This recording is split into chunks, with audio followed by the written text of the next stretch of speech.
Episode 10. "Who is it?" "Who would it be?" said Montag, leaning back against the closed door in the dark. His wife said at last, "Well, put on the light." "I don't want the light." "Come to bed." He heard her roll impatiently. The bed springs squealed. "Are you drunk?" she said. So, it was the hand that started it all. He felt one hand and then the other work his coat free and let it slump to the floor. He held his pants out into an abyss and let them fall into darkness. His hands had been infected, and soon it would be his arms. He could feel the poison working up his wrists and into his elbows and his shoulders, and then the jump over from shoulder blade to shoulder blade like a spark leaping a gap. His hands were ravenous, and his eyes were beginning to feel hunger, as if they must look at something, anything, everything. His wife said, "What are you doing?" He balanced in space with the book in his sweating, cold fingers. A minute later she said, "Well, don't just stand there in the middle of the floor." He made a small sound. "What?" she asked. He made more soft sounds.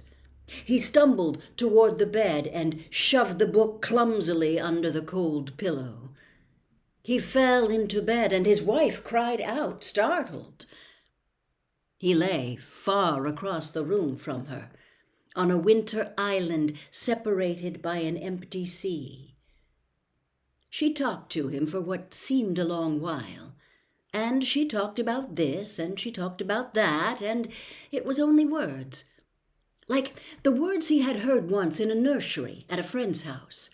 A 2-year-old child building word patterns, talking jargon, making pretty sounds in the air. But Montag said nothing, and after a long while, when he only made the small sounds, he felt her move in the room and come to his bed, and stand over him and put her hand down to feel his cheek. He knew that when she pulled her hand away from his face, it was wet. Late in the night, he looked over at Mildred. She was awake.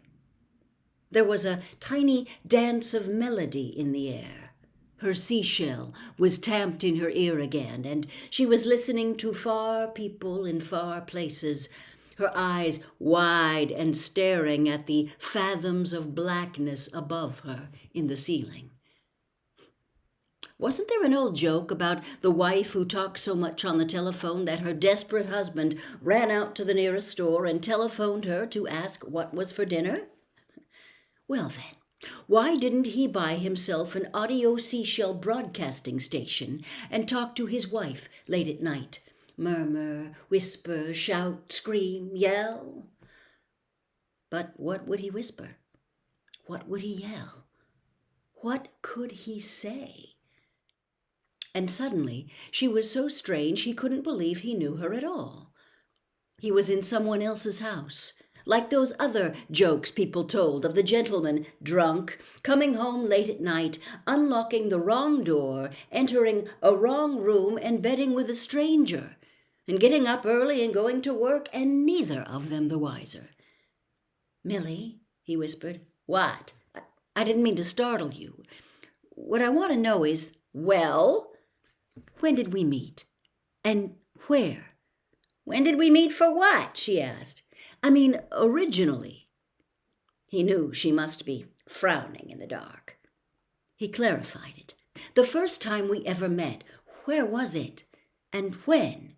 "Why, it was at—" She stopped. "I don't know," she said.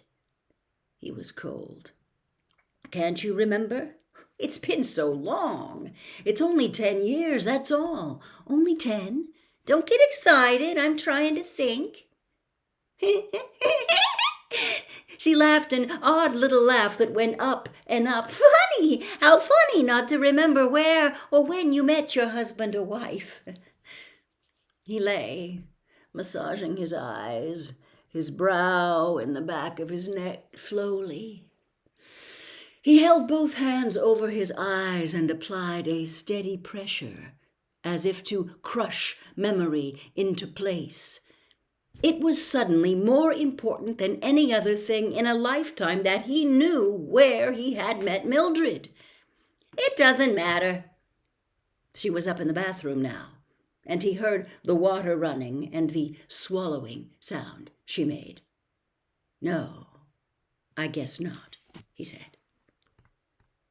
He tried to count how many times she swallowed, and he thought of the visit from the two zinc oxide-faced men with the cigarettes in their straight-lined mouths, and the electronic-eyed snake winding down into the layer upon layer of night and stone and stagnant spring water, and he wanted to call out to her, "How many have you taken tonight? The capsules! How many will you take later and not know?" And so on, every hour.